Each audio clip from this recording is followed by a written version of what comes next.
Uma das características do nosso programa é a diversidade jurídica apresentada.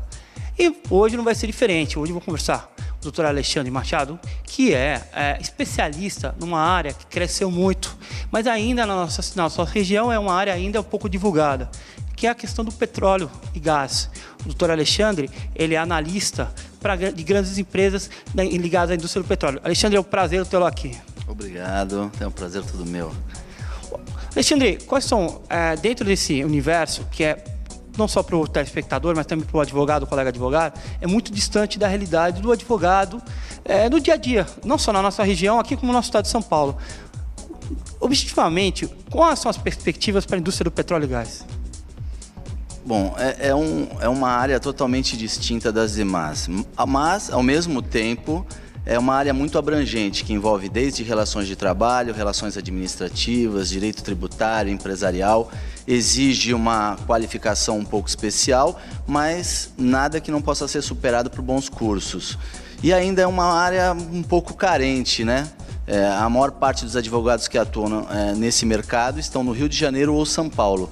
Ainda nós temos uma carência, digamos assim, efetiva desses advogados aqui na Baixada. E como analista, qual é o seu papel perante as empresas? Quando elas vão te contratar, você faz toda uma análise de questões que vão do ambiental, questões administrativas, tributárias. Qual é especificamente o que você faz, qual é o teu papel para essas empresas? Atualmente eu atuo como controller, né? Eu tenho uma empresa de consultoria, a minha formação é administração e direito, né? As duas principais formações com algumas especialidades. Então eu faço análise, não só análise ambiental, mas análise de mercado, a análise econômica propriamente dita, administrativa, até para quê? Para melhorar a movimentação dessas empresas dentro do próprio mercado.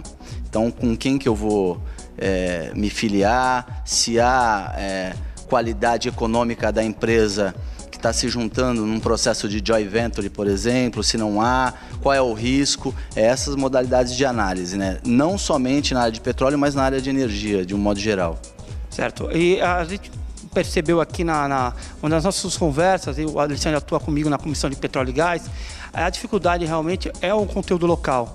É uma dificuldade, pessoas específicas que têm especializações nessa área. Esse é um grande problema que a gente vem enfrentando e aqui, principalmente, para as empresas virem contratar. Por isso, a gente está trazendo um tema desse importante para os advogados entenderem também a necessidade de estudo de questões ambientais e de outras áreas, né, Alexandre?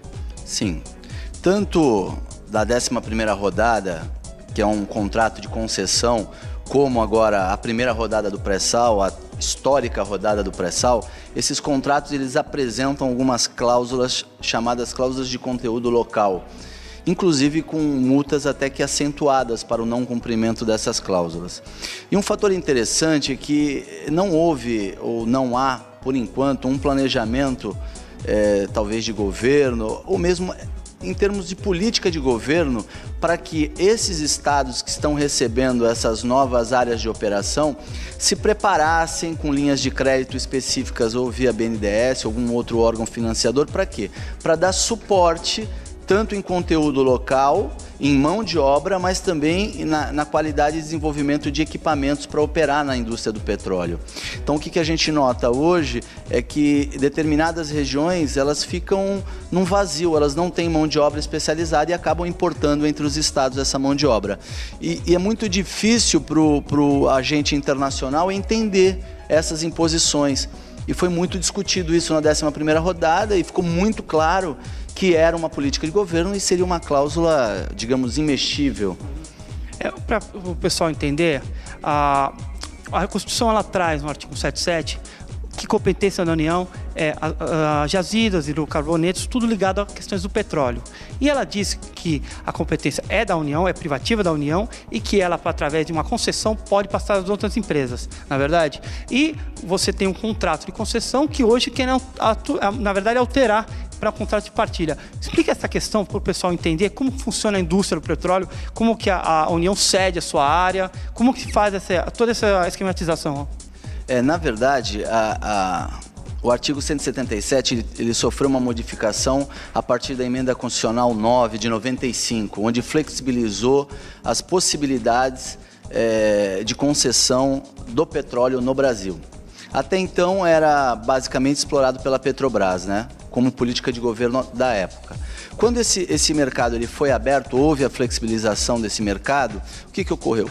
Surgiu a necessidade de se efetivamente aplicar a lei do petróleo. E com a aplicação dessa lei, ela impôs determinadas regras de operação para o operador principal na prospecção de petróleo. Então, acabou ocorrendo que muitas empresas internacionais passaram a explorar o petróleo no Brasil, propriamente dito. Então, qual é a colocação do contrato de concessão? Eu exploro o óleo às minhas custas, ou seja, todo o risco é meu e eu vou pagar determinados tributos para o governo, na forma de royalties, participação, né? Então, esse era um modelo inicialmente proposto. Com a entrada ou com o surgimento do contrato de partilha, houve em 2010, com a criação tanto da lei aplicada à empresa pré-sal, como a própria capitalização da Petrobras, a lei que permitiu a Petrobras ser capitalizada pelo próprio governo, veio a fazer uma abertura do mercado para o contrato de partilha de produção. O que seria isso? Eu tiro o custo do petróleo e esse petróleo ele é dividido, ele é partilhado com o governo, assim como os riscos da própria exploração. Paga-se também royalties, só que numa cota parte um pouco menor. Existem algumas discussões, a própria ANP, na época dessa transformação, os analistas da ANP não queriam o contrato de partilha. Por quê? Porque na partilha, a Petrobras ela é legítima em 30% de todos os blocos do pré-sal para realizar essa operação. Seria fantástico se nós tivéssemos capacidade física, técnica para mobiliar todos esses postos. Só que o que nós temos dentro de uma análise mais global observado é que isso não está ocorrendo.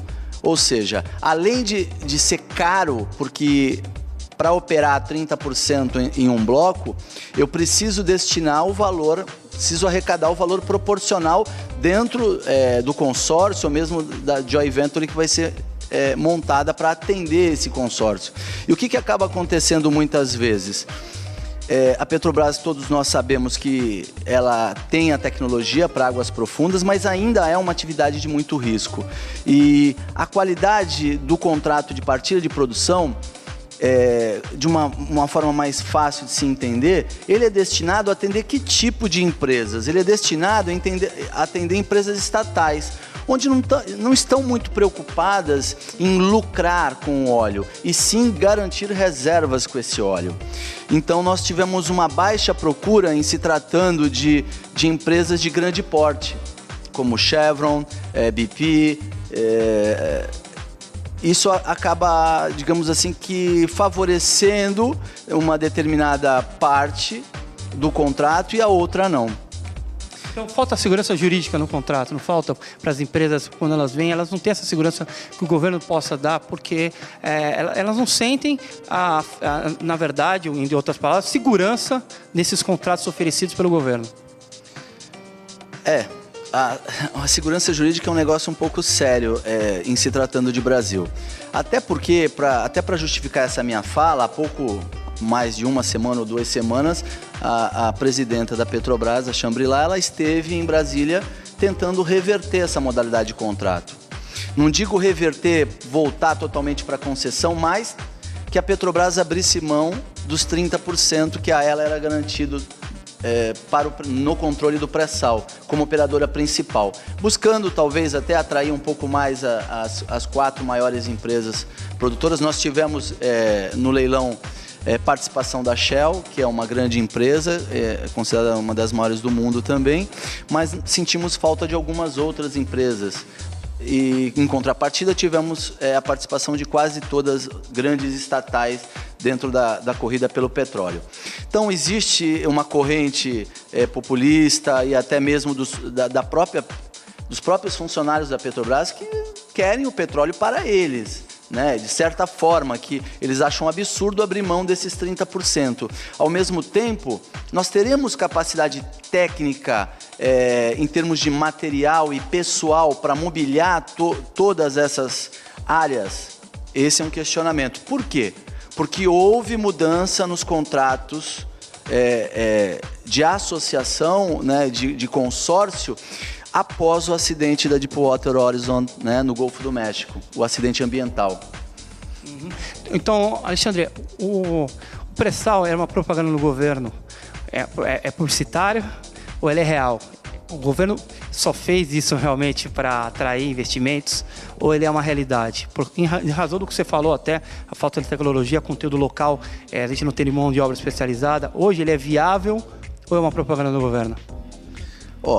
Na minha opinião como analista, ele é extremamente viável. As reservas elas estão na casa de 12 bilhões de barris, né? Para a Libra, especificamente, é que está sendo leiloada agora. Com um ganho aproximado de 1 trilhão a 1,5 trilhão de dólares, né, de previsão. Essa descoberta foi certificada por 2 empresas conceituadas no mercado, que dizem que realmente tem essa possibilidade de óleo naquele local. Hoje é a maior reserva nacional, até juntando a Bacia de Campos. Libra ainda é a maior reserva. E por isso se questiona muito a forma com a qual ela está sendo explorada e como ela está sendo leiloada. O TCU deu um diagnóstico contrário inicialmente. Por quê? Porque não teve tempo de analisar o edital e o contrato da forma como deve ser. Justamente porque o governo, como política de governo, resolveu agora em outubro fazer o leilão da primeira rodada. Então, é um negócio muito contraditório. Agora, o óleo existe, o óleo é uma realidade. Infelizmente ou felizmente, é um recurso necessário não só econômico, mas a título estratégico para o país, nas suas relações internacionais. Ele é muito importante. Ainda é uma questão muito nebulosa, o pré-sal era para ser leiloado em novembro, aí eles começaram a correr, mudaram a data para outubro. Então, as assinaturas da 11ª rodada ainda não foram assinadas, eram para ter sido assinadas em junho. Algumas questões foram levantadas pós licitação, né? Então é muito complexo. Por quê? Porque a regência desses contratos é baseada na lei internacional. Então, com a colocação da própria ANP, mas esse contrato em si ele acompanha os contratos internacionais de petróleo. Então, é um caso complexo, cada momento, infelizmente no Brasil, o envolvimento político é muito grande. Nessa história toda, o que é certo, quem está perdendo e perdeu muito são os petroleiros, né? O pessoal da Petrobras acabou perdendo bastante e automaticamente o próprio povo brasileiro. Mas é extremamente viável. Agora, qual é a forma? Aí tem que ser discutido, principalmente no aspecto ambiental. O Brasil ainda não exige seguro ambiental. Então é um negócio bem complicado. Na verdade, a gente tem um enfraquecimento do judiciário, que tem questões que não são dirimidas, problemas de corrupção. Isso tudo atrapalha a própria segurança jurídica que é apresentada nos contratos, afasta o investidor externo, na verdade, porque não vem, fica com medo de vir ao país. Numa situação global, econômica, de instabilidade, que o mundo ainda está se recuperando, isso tudo afasta e faz com que o pré-sal se torne apenas, momentaneamente, uma propaganda e realmente não aconteça ainda. Ainda continuando a questões ligadas aos contratos e tudo mais, o que as pessoas escutam muito por aí é a questão ligada aos royalties. Então eu queria que você só explicasse aqui de maneira sucinta para a gente essa questão dos royalties. Quem recebe os royalties, área de embarque, as empresas, as cidades e os estados. Essa até a questão daquela emenda IPSE que queria repartir todos os royalties adquiridos dentro da federação. Explica para mim, Alexandre, de maneira sucinta, por favor. Falar de royalties é bem complexo. Por quê? Porque ele acompanha uma tendência de governo, né? O que a gente tem observado aí que se mudou. Só um detalhe, o royalties, só para explicar, é uma compensação pela exploração nas áreas dos estados. Então, uma compensação por você estar retirando o óleo naquela área do estado. Então, uma indenização que serve para os estados. Então, a questão do royalties, ela está da seguinte forma.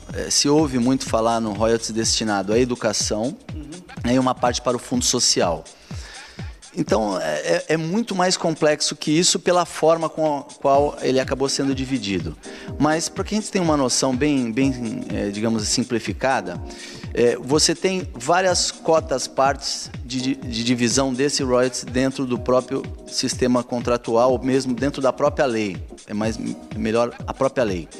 Você tem uma porcentagem para quem faz embarque e desembarque do combustível, de equipamentos. Você tem uma parte para os municípios que estão na área de exploração.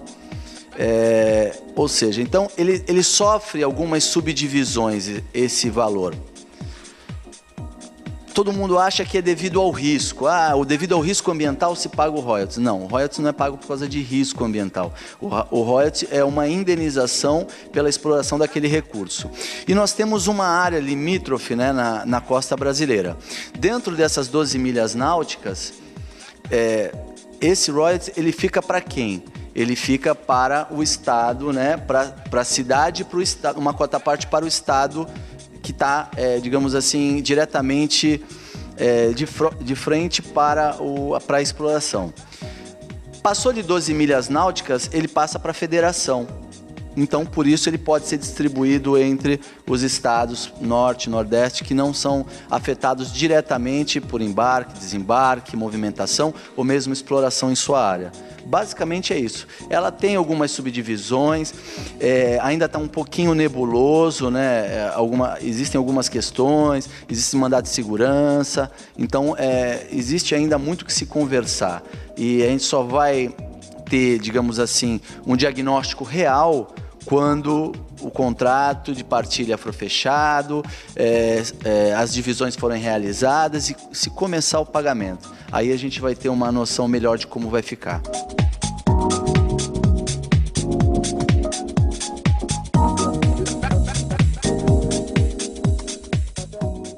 O programa OAB em Destaque se encerra por aqui. Espero que tenham gostado. Até semana que vem.